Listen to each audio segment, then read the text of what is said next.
할렐루야.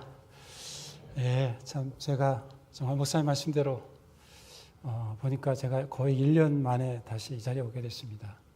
정말 모든 것이 다 하나님의 은혜이고 또 이렇게 또 귀한 자리를 우리 목사님 만들어 주셔서 감사드립니다. 그리고 또 이렇게 성도님들과 함께 하나님께서 그동안 1년 동안 저희에게 부족한 저희들에게 어떻게 일하셨는지, 또 우크라이나의 그 상황들은 어떠한지, 그리고 그 상황 가운데서 또 주님은 어떤 것을 원하시는지, 또 그런 것들을 좀 소개해드리고 또 저희가 받은 은혜들을 좀 나누는 시간을 좀 가졌으면 합니다.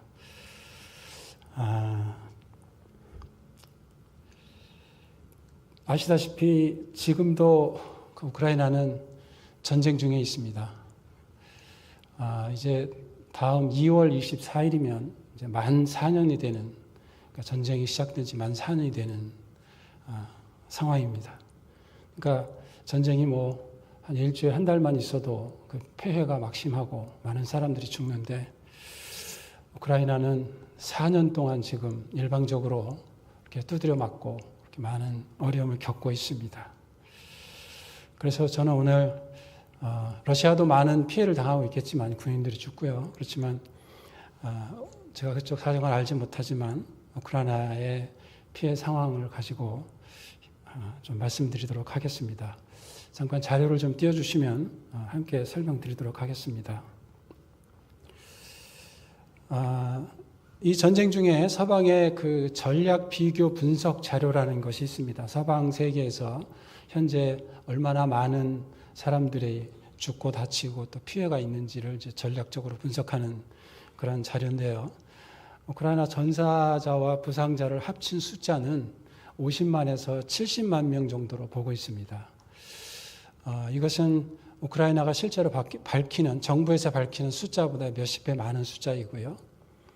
50만에서 70만이라는 이 20만의 갭이 있는데, 이것은 통계가 좀 부정확한 것이 아니라 실종 철회된 사람들은 전사자나 부상자의 숫자에 들어가지 못합니다. 그래서 지금 20만 차이는 그렇게 실종자들의 숫자라고 보시면 맞을 것 같습니다. 그리고 또 UN 인권 최고 대표 사무소에서 파악한, 그러니까 민간인 피해만 파악한 숫자인데요. 사망자가 14,500명 이상이고 부상자가 29,000명 정도로 공식 집계되어 있습니다. 그런데 이 또한 실제 사망된 숫자는 훨씬 더 많을 것입니다. 왜냐하면 그 점령당한 지역, 바흐무트나 그런 여러 가지 그 격전지, 마리우폴 이런 데서 실종되고 이렇게 시신을 찾지 못한 그 많은 인원들에 대한 그 숫자는 포함되지 않았기 때문입니다. 그리고 또 하나 가장 가슴 아픈 일 중에 하나는, 러시아는 많은 수의 아이들을 러시아로 데려갔습니다. 우크라이나 정부에서 이렇게 그 통계들만 내는 그런 기구가 있는데, 전쟁의 아이들이다, 이렇게 Children's of War라는 그 파트에서 아이들이, 실종된 아이들과 이름을 파악한 그 숫자의 아이들만 2만 명입니다. 그런데 그 많은 오신트나 인권단체들이 실제로 러시아로 끌려간 어린아이들 숫자를 파악한 것으로 이렇게 발표하는 것을 보면 20만에서 30만 명 정도로 이렇게 파악되고 있습니다. 이를 뒷받침하는 근거는 뭐냐면, 러시아가 자기들이 점령한 우크라이나 땅이었는데 이번 전쟁으로 점령한 땅에서 70만 명 이상의 아이들을 우리 영토로, 러시아 영토로 받아들였다라고 발표를 했기 때문입니다. 그러니까 이 중에 30만 명의 아이들은 강제로 데려갔다라는 것이 근거가 있는 얘기가 될 것입니다. 이 아이들의 행방은 재교육하는 시설, 그러니까 러시아 전역에 43개소에 흩어져 있다고 합니다.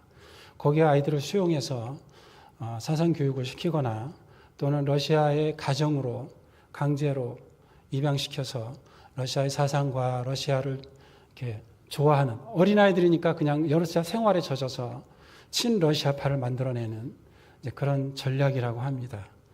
그래서 국제형사재판소가 이 아이들을 전부 피랍한 것 때문에 이를 특정해서 러시아의 푸틴 대통령을 전쟁 범죄자로 그렇게 체포영장을 발부한 것입니다. 그래서 지금 군인과 민간인 피해자의 전체에 사상되거나 그러니까 사상자나 부상자, 실종자를 모두 합치면 실제로 우크라이나의 피해는 100만 명이 넘는 숫자가 됩니다. 이 100만 명의 숫자는 제가 이렇게 자료를 찾아보니까 수원시만큼의 인구가 없어진 것이더라고요. 사회 기반 시설의 피해는 25만 채 이상의 건물이 파괴되었고요. 전체 우크라이나 인구의 25%가 집을 잃었습니다. 그리고 미사일과 드론의 폭격으로 지금 현재 1월 말 현재까지도 우크라이나 에너지 기반 시설은 계속 폭격당하고 있습니다. 그래서 지금 영하 17도에서 20도를 계속 왔다 갔다 하는데 우크라이나가 전기를 하루에 한 서너 시간 주는, 수도권은 그나마 그렇고 근교 도시로만 가도 3일에 2-3시간 정도 받는 그런 상황이 되어 있습니다. 그리고 4,000곳 이상의 학교가 파괴되었고요. 2,200개의 병원과 의료시설이 파손되었습니다. 그래서 해외로 피난 간 피난민이 690만 명으로 집계되고요. 전쟁 지역에서 떠날 수밖에 없는 실향민 숫자가 370만 명입니다. 그래서 지금 1,060만 명, 아까 말씀드렸던 25%, 4분의 1이 집을 잃고 타지에서 생활하고 있습니다. 우크라이나가 이렇게 전쟁의 아픔을 겪고 있는데 우크라이나 상황, 그 사람들의 상황은 더 어렵습니다.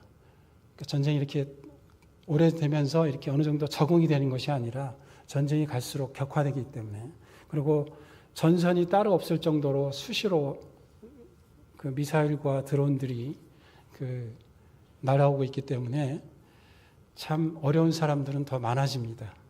그런데 4년이 됨으로 인해서 우크라이나를 돕는 사람들은 더 적어지고 참 안타깝게 잊혀져 가고도 있습니다. 그래서 저도 체감하는 것이 우크라이나 얘기를 어디 가서 꺼내면 거기 아직도 전쟁해? 이제 이런 얘기를 좀 듣곤 합니다. 그래서 우크라이나를 도울 일은 참 많아졌는데 우크라이나를 돕는 손길은 점점 줄어들고 있다라고 보시면 맞겠습니다. 그런데 이렇게 나쁜 일만 있는 것이 아니고요. 하나님께서 이 우크라이나가 이렇게 어렵고 힘든데 하나님께서는 그 하나님의 그 교회들, 우크라이나 현지 교회들이 이제 나서서 그 실향민이죠. 이주민 370만 명의 그 이주민들을 돕고 있습니다. 어떻게 돕냐면 그 실향민들이 각 지역으로 흩어지거든요. 그러면 그 실향민들이 흩어지는 지역들이 어떻게 보면 가장 안전한 서쪽, 이렇게 전선하고 먼 쪽으로 갈 것 같은데 오히려 자기 집에 가까운 그런 전선과 가까운, 그래도 그나마 가까운 곳으로 많이 흩어집니다. 그래서 그런 곳에 흩어져 있는 현지 교회들이 이렇게 창고를 만들어 요 강당만한 정도의 최소한의 창고 건물을 만들어서, 공간을 만들어서 선반을 다 만들어 놓고요.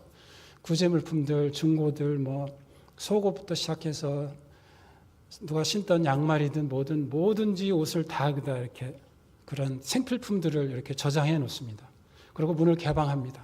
그러면 실향민들이 와서 나 뭐 좀 주세요가 아니라 자연스럽게 교회에 와서, 교회에 따로 마련된 그 공간에 와서 자기들이 필요한 것들을 이렇게 사이즈에 맞는 것들을 가져가고, 또 어떤 분들은 자기가 2개, 3개 생겼으면 거기다 놓고 자기 것만 가져가기도 하고, 그러면서 교회가 그런 피난민들, 실향민들을 돕는 것들을 저희들이 현지 교회를 다니면서 파악하게 됐습니다. 사실 저희는 그동안 여러 선교사님들과 협력해서 어느 지역에 피난민들이 많이 몰려왔다 그러면 필요한 물품들 목록을 가지고 그것들을 싸들고 가서 위로해드리고 좀 나눠드리고 말씀 전하고 그렇게 오고 있었는데, 이것들이 좀 저희도 한계가 있더라고요. 그런데 이 교회들이 이렇게 나서서 구체적이고 또 체계적이고 장기적으로 시향민들을 돕는 것들을 보면서 저희도 그러면 좀 방향을 바꿔야겠다. 이렇게 해서는 끝도 한도 없겠다 싶어서 교회들하고 협의를 했습니다. 그래서 우리들이 지금 해야 할 일이 뭘까라고 저희 부부가 찾아가서 상담을 한 교회들에서 공통적으로 한 얘기는 아이들이 방치되어 있다라는 것이었습니다. 우크라이나는 한국보다 겨울이 한 달이 깁니다. 그리고 가을, 봄에는 거의 한 7, 80%가 비가 오는 날이 많습니다. 그리고 우크라이나는 지금 전쟁 중이라서 계속 공습으로 사이렌이 울리고 실제로 드론이 떨어지고 그래서 아이들이 놀 수 있는 공간이 없다. 그리고 아이들이 안전한 곳이 없다. 그래서 교회가 그 역할을 감당해야 되는데 교회에 그런 시설이 없다. 이런 얘기들을 하셨어요. 그래서 저희들이 시작한 것이 하나님을 알아가는 키즈 카페라는 프로젝트를 시작했습니다. 이 프로젝트는 정말 하나님께서 일사천리로 시작하게 해주셨어요. 이 프로젝트에 필요한 물품들이 있었는데 이 물품들 리스트를 저희가 전화하자마자 2주 만에 물건이 선적되었다는 소식을 들었고요. 그래서 약 2달 반에 걸쳐서 물건을 도착해서 물건을 받고 이제 저희들이 현지에서 구입해야 되는 물품들이 많이 있습니다.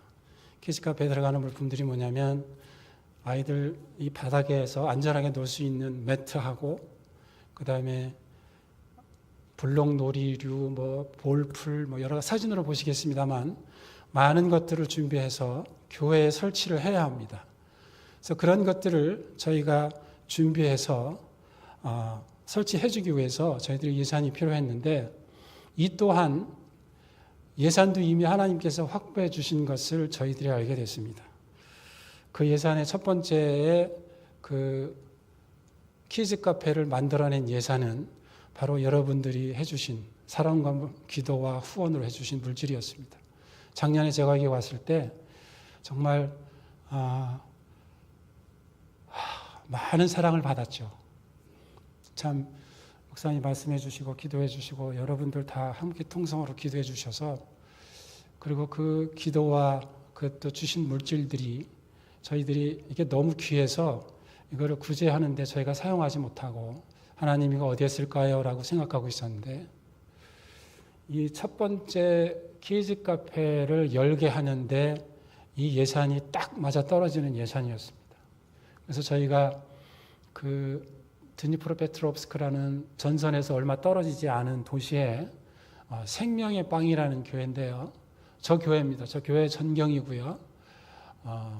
저 교회에 1차 미팅을 하러 가서 저희들이 어떤 것들이 필요하고 어떤 상황인지 공간도 보고 이제 그러면서 목사님과 교사들하고 상의를 하고 저기에 맞는 그런 물품들을 가지고 가서 이제 설치를 다 했어요. 다 했더니 이제 다 하고 이제 차 한잔하는 자리에서 저 교사분들이 저희들한테 얘기하기를 그분들이 정말 이것을 위해서 몇 년 동안 기도했대요. 그리고 무슨 놀이기구, 어떤 것들이 필요하다라는 기도의 할 때 필요한 품목까지 기도를 했는데 한 가지도 빼놓지 않고 다 됐다고. 그래서 저희들이 그 말씀을 들으면서 얼마나 감동이고 감사고 그래서 하나님께서 이 일을 기뻐하시는구나. 확실히 하나님이 원하시는구나라는 생각을 하게 되었고요. 그리고 그때 저 교회 목사님이 또 교사 선생님께서 감사하다는 인사를 꼭 전해달라고 그러셨어요. 그래서 제가 이 자리에서 대신 전합니다. 그분들이 정말 감사해 했고요. 기도한다고 했고요. 하나님께서 여러분들에게 늘 모든 것 다 필요한 대로 갚아주실 것이다. 이렇게 자기들 기도하겠다고 그렇게 꼭 전해달라고 했습니다. 저희는 전했습니다. 그렇게 하고 저희들이 이거를 시작으로 하나님께서는 두 번째 교회도 시작하게 하셨어요. 그래서 저 말린이라는 도시에 키우에서 한 100km 떨어진 그 현지 교역자가 개척한 교회입니다. 그래서 저기 교회에 가서 저희들이 또 설치를 해서, 저긴 설치한 지 얼마 안 돼서 이제 아들 노는 사진이 별로 없는데요. 저 교회 목사님 말씀은 내가 몇십 년 뒤로 가서 어린아이가 돼서 이 공간에서 놀고 싶다. 그만큼 너무 좋다. 우리 여기 아이들 부모들을 모이는 모임을 우리가 만들겠다. 그래서 이 키즈 카페가 그렇게 사용되어지길 바란다. 이렇게 말씀하셨어요. 그리고 이제 그 다음 세 번째 교회는요, 베다니 교회라는 곳인데, 여기는 교회 전통이 100년이 넘은 교회입니다.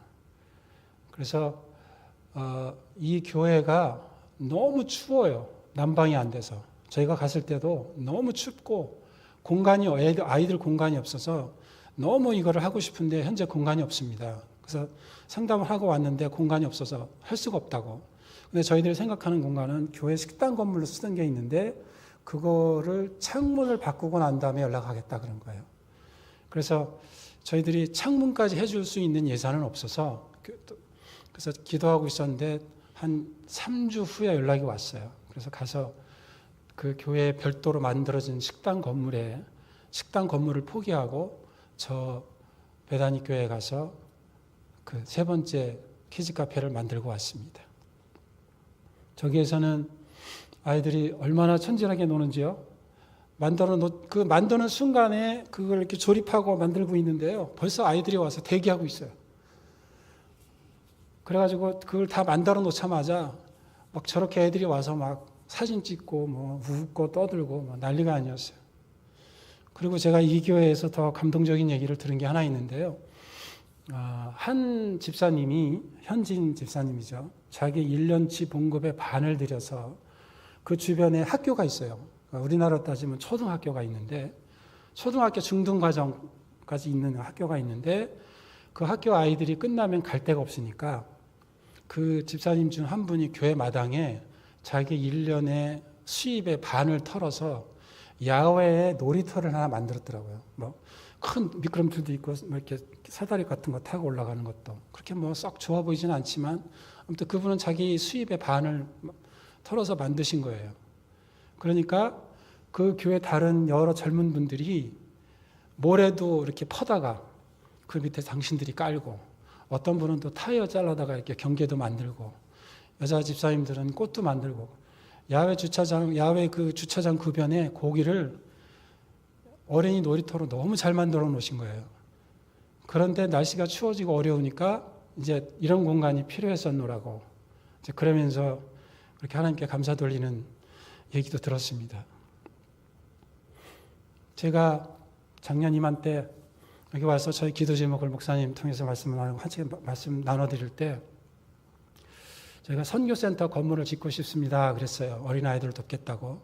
또 치료와 교육과 상담 여러 가지 할 수 있는 그런 공간을 건축해서 하고 싶노라, 그렇게 기도해 주십시오라고 했는데, 저희는 키즈 카페를 시작하고 나서 알게 됐는데, 저희가 한 군데를 세우는 것이 아니고 이 선교센터를 저희가 여러 곳에 세우고 있더라고요. 뭐냐면 이 키즈 카페는 각 지역의 선교센터가 되는 거였어요. 예전에는 부모님들이 아이를 데리고 교회에 왔었는데 요즘에는 아이들 따라서 부모님이 오신대요. 그러니까 아이들이 와서 놀고 있으니까 부모님들이 자연스럽게 교회에 와서 시간을 보내게 되고, 또 그들에게 공간을 교회에서 제공하고, 그래서 선교할 수 있고 복음을 전할 수 있는 그런 좋은 교회가 된다고 그렇게 말씀하셨어요. 현지 교회 목사님들이. 그래서 하나님이 우리 기도를 분명히 안 들으신 게 아니고 벌써 이루고 계시구나. 한 건물을 지어서 그곳에 사람을 모으는 것이 아니라 우리가 각 교회들을 찾아다니면서 거기에 선교센터들을 세워주고 있도록 하나님께서 인도하셨구나라는 확신이 저희가 들었어요. 그래서 여러분 해주신 기도가 그렇게 이루어지고 있습니다. 감사드립니다.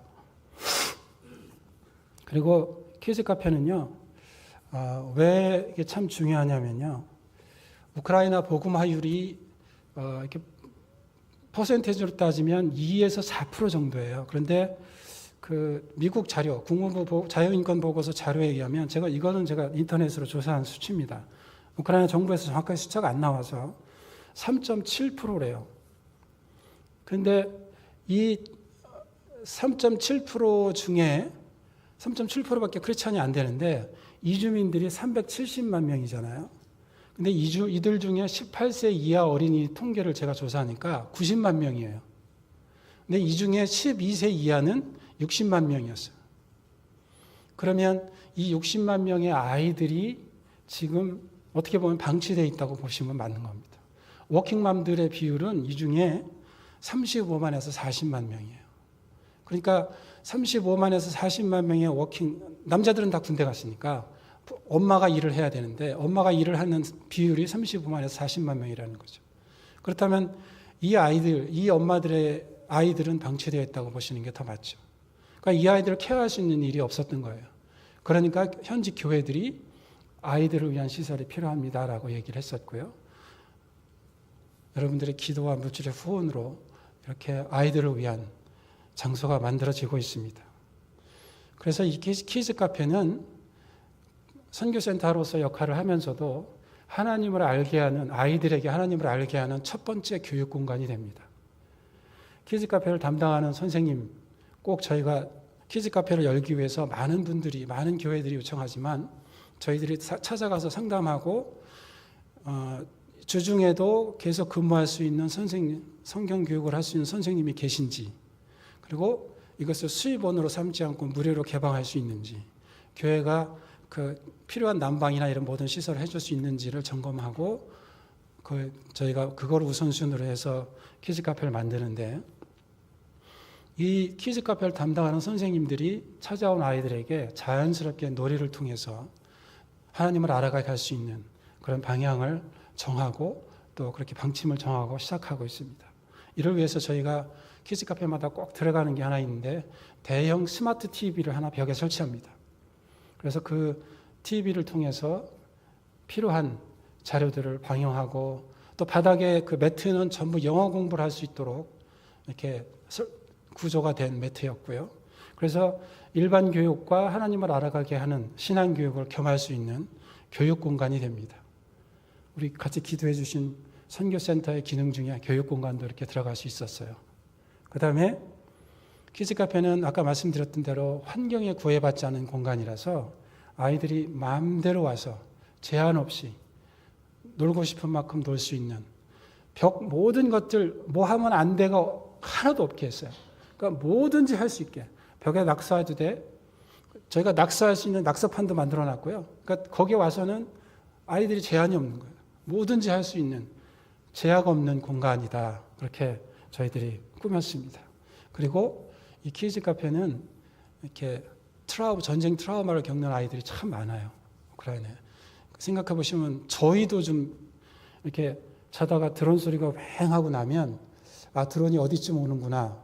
그러다가 이 기관포 소리가 들려요. 그럼 그게 드론을 요격하는 총소리예요. 그러면 어디선가 멀리서 펑 소리 나면 잡았네. 그리고 어디선가 뻥 크게 소리 나면 못 잡고 떨어져서 터졌네. 이런 구분을 저희가 해요. 그러니까 아이들은 얼마나 그거에 놀라고 힘들어 하겠어요. 그래서 전쟁으로 인한 트라우마가 너무 심한 거예요.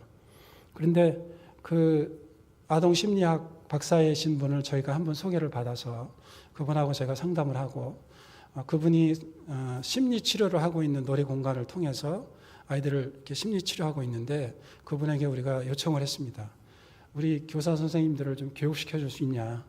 여기서 아이들 트라우마 깊게는 아니겠지만 그 놀이를 통해서 아이들이 좀 이렇게 치료받을 수 있는 그거를 좀 전문적인 기술을 좀 그런 걸 가르쳐 줬으면 좋겠다 그랬더니 기꺼이 돕겠다고 그렇게 하셔서 약간의 저희가 소정의 비용을 지불하고 그렇게 치료할 수 있는 그런 공간도 될 수 있도록 준비하고 있습니다.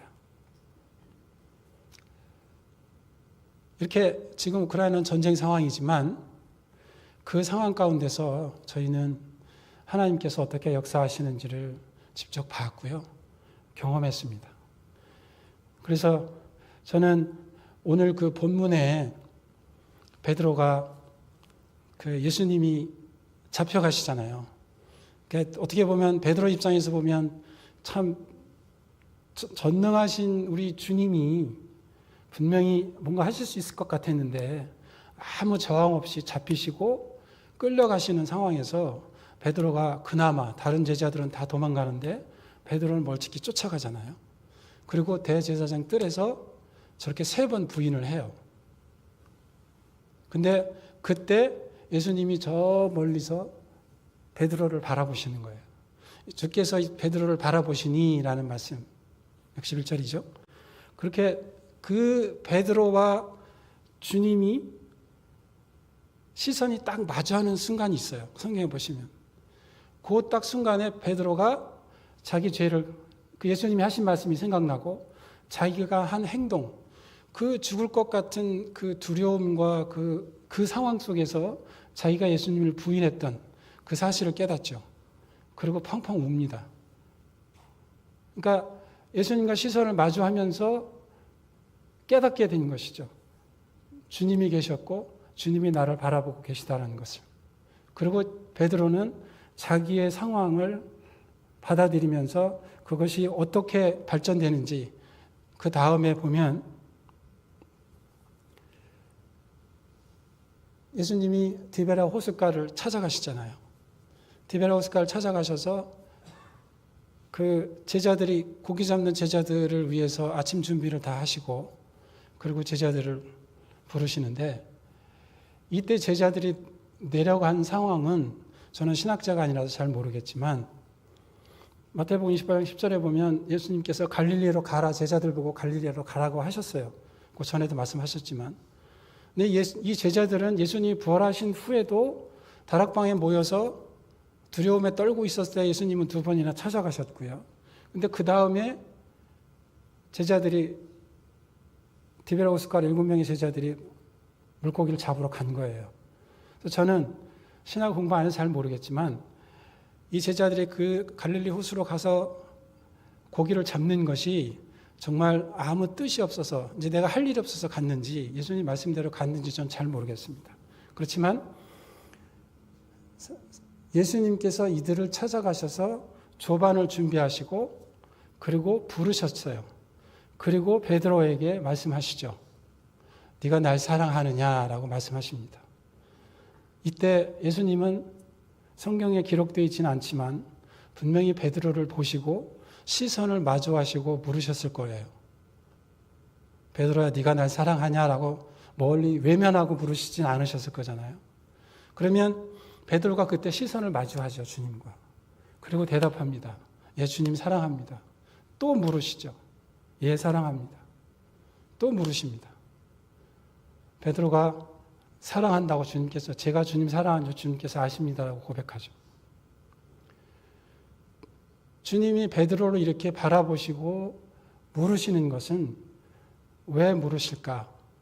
저는 베드로에게 얼마나 큰 그 마음의 상처나 그 어려움이 있었을까? 예수님이 부활하셔서 2번이나 나타나 주셨지만 자기 안에는 그 대제사장 뜰에서 예수님을 부인했던 3번이나 부인했던 그 마음의 상처가 저는 있었을 것 같아요. 저 같아도 있었을 것 같아요. 그 문제가 해결이 안 됐었을 것 같은데 예수님이 시선을 베드로와 마주하시면서 내 양들을 먹이고 내 양들을 부탁하고 내 양들을 치라라고 하시는 그 위탁의 말씀, 그 말씀을 주시면서 베드로를 회복시켜 주시는 시간이라고 생각합니다. 저는 그래서 우리가 지금 우크라이나 상황이 이렇게 전쟁 가운데 있고 정말 어렵습니다. 이렇게 말로 표현할 수 없을 정도로 어려운 상황들이 많아요. 근데 자존심들이 세서 죄송합니다. 나 이거 없어 이런 소리를 안 하세요. 그분들이. 그래서 이러이러한 거 있는데 필요해 그러면 있으면 좋지. 이렇게 얘기할 정도인데 그분들이 그 외국인들이 가서 뭘 도와줄 거가 아니라 하나님의 교회, 주님의 몸된 교회가 그 공간들을 준비하고 그들을 돕기 시작하니까 자연스럽게 이 교회들이 예전에는 왜 하나님이 우크라이나에게 이런 고통을 주셨을까? 왜 우리한테 이런 어려움이 있을까? 주님의 뜻이 뭐지? 이렇게 생각하다가 이제 그 목사님 말씀을 제가 듣는데 우리 주님은 더 마음 아파하실 것이다. 이 전쟁의 상황을. 그러니 우리가 무엇을 해야 할지 우리가 시작하는 것이다 라고 하신 거예요. 결국 그분들은 이 어려운 상황 너머에 주님께서 어떻게 바라보고 계실지, 주님이 어떤 것을 원하시는지를 생각하고 계셨던 거죠. 그래서 저는 이 오늘 본문 말씀을 가지고 여러분들에게 좀 같이 도전하고 싶은 것은, 누구든지 힘들고 어려운 상황, 사람마다 다르겠지만 힘들고 어려운 상황이 만날 수 있을 거라고 생각합니다. 우크라이나 상황보다 더 어려운 일을 겪을 수 있는 분들도 있겠죠. 그렇지만 그 상황 너머에서 주님이 분명히 계시다라는 것을 저희는 잊지 않았으면 좋겠어요. 저희가 경험하고 있잖아요. 그래서 그 상황 너머에서 우리를 바라보고 계시다는 그 주님의 시선을 우리가 기억했으면 좋겠다는 겁니다. 그렇게 되면, 주님의 시선을 느끼게 되면 우리가 우리의 잘못, 우리의 모든 것들을 알게 되고 또 회복되어질 겁니다. 주님이 분명히 디베레오스가에 오셔서 베드로를 회복시키신 것처럼 우리를 그렇게 회복시켜 주신다고 약속하셨고 말씀하셨잖아요. 그래서 말씀으로 오신 주님, 우리가 주님을 늘 만날 수 있는 우리 시대에 살고 있어요. 성령께서 또 우리에게 주신 말씀으로 우리는 늘 주님을 만날 수 있습니다. 시선을 느낄 수 있고. 그래서 여러분들도 그러한 상황 이렇게 말씀드리면서 어떤 상황이 오더라도 주님의 시선을 느끼시고 주님과 시선을 마주하시는 여러분들 되시기를 주님의 이름으로 축복합니다.